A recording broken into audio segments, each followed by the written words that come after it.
Well, hey, welcome back to Franker Farms again for the maintenance video on this here John Deere. Alright, so it's super important here that you get yourself some gloves, because you never know what kind of stuff you're tracking down on your boots. And gotta go to Canadian Tire, get the cheapest oil filter that they sell. No point in using the John Deere one, right? Same thing. And you also want to find the cheapest 4-cycle 1030 that you can find. This one's got a picture of a lawnmower. Not the right kind, but it'll do. Now, I'm a little upset here because my big oil pan right here that's covered in all kinds of garbage that hopefully won't come out of this lawnmower doesn't quite fit under there. So I had to eat a whole tub of ice cream to get this thing. So let's see if I can spill this everywhere. Now, I've never done this before, but apparently this just pops right off. And then we spill oil all over the place. So here's hoping.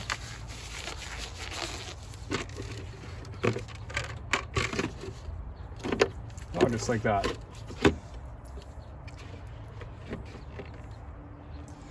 So far it's pretty gross.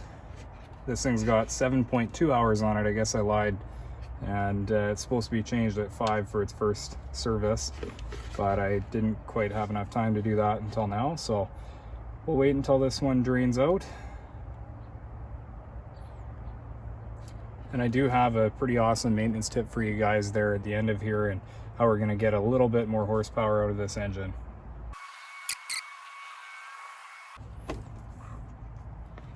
Let's see if I can relocate this bucket somewhere better now. That's better.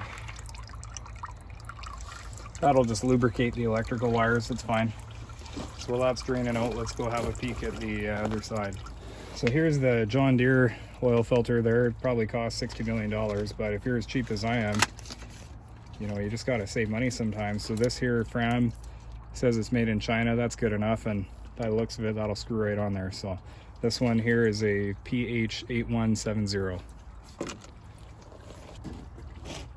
And a little trick here that applies to cars too is you want to stick your finger right in the dirty oil and just give your seal a little rub around there, and that'll lubricate your O-ring, and then it won't pop off. Because if you accidentally double gasket this on your car or on some other piece of equipment, you'll just shoot oil everywhere. So let's put that in a super dusty location where it'll just get full of mud. Well, considering the quality of that oil, I think that's probably just good enough. So I'm just going to throw this cap back on and we'll get over to that filter. Give it a little twist. And just for maintenance sake, let's just clean this off.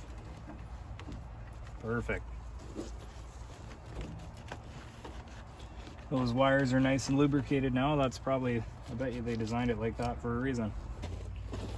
So I got 3 liters of oil, but I don't even know how much it takes. I probably should have looked it up, but I just didn't care to at the time. So I think it takes 2 liters, but we'll find out when we go to fill it up.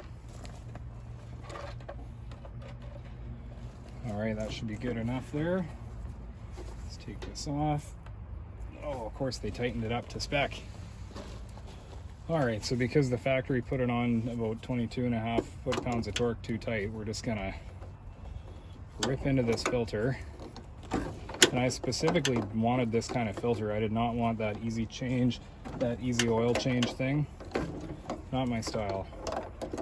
I like to know that I get all of the oil out of it, or close to, when I do the oil changes. This is on way too tight. I shouldn't be wrecking this filter like this.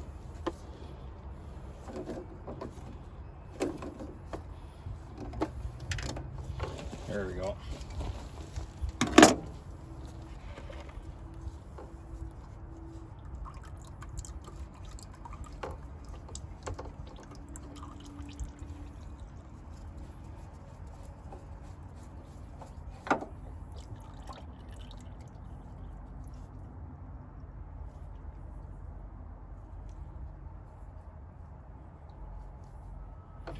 So the only real difference here, honestly, is, you know, the filter spacing inside looks to be about the same. I'm sure they're about the same quality anyways. They both have the anti-drain back valve. This one's got a little bit more holes, but whatever. I'm sure it's fine. And I'm just hoping that these threads line up. They look coarse to me and should be just fine. So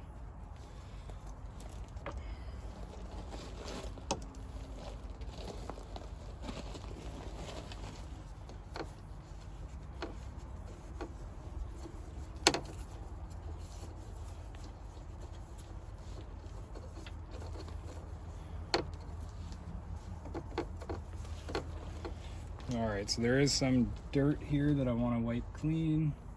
Usually I just hit it with brake clean, but I seem to be out now, so like on other vehicles, I mean, I haven't changed the oil on this yet. That's probably good enough just like that. So let's throw on this new filter and then we'll pretend we know how much oil goes in it.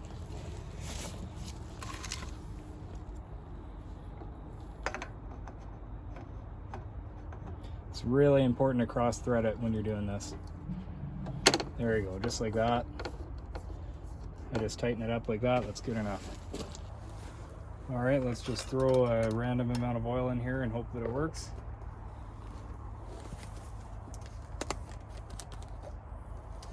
Funnels are optional, of course. And you want to do this on a really windy day.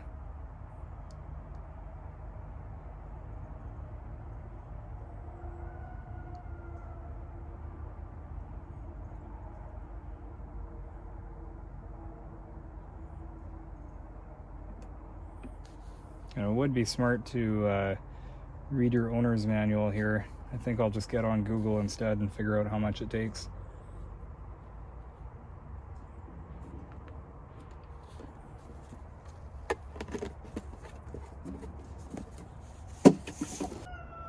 Yeah, so according to Google, it takes 1.5 US quarts. So this is in what?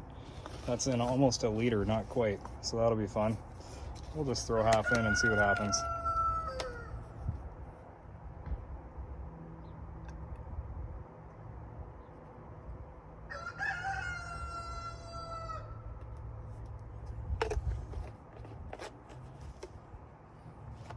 That's not even it.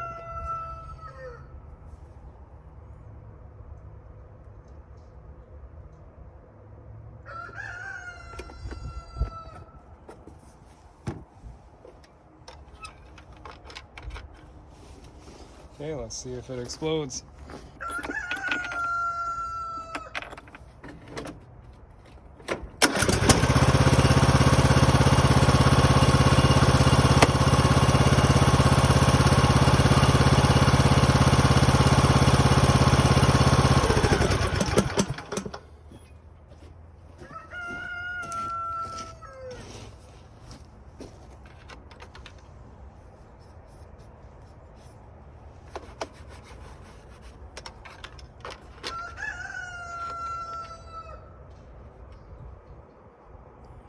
And you know what? That is just perfect. So the oil level is right there in between these two dots here, which is what you want to see. That's pretty good. So I'll just check it again in a sec just to make sure, but I'm happy with that.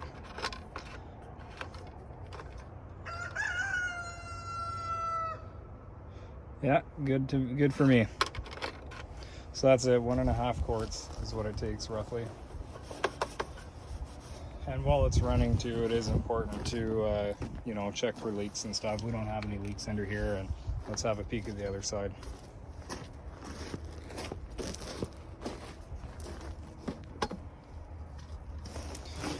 No leaks under here at all, so this thing's good. So I'll go and mow the lawn and see how it does. And we do have that secret maintenance tip now to show you. Just make sure that's buttoned up.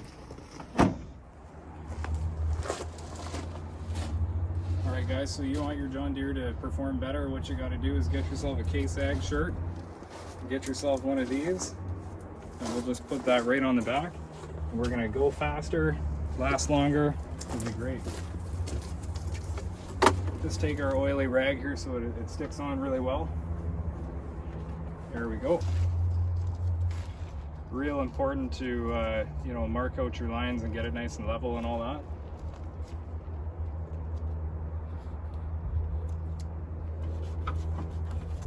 There you go. She'll never die now. I hope you enjoyed.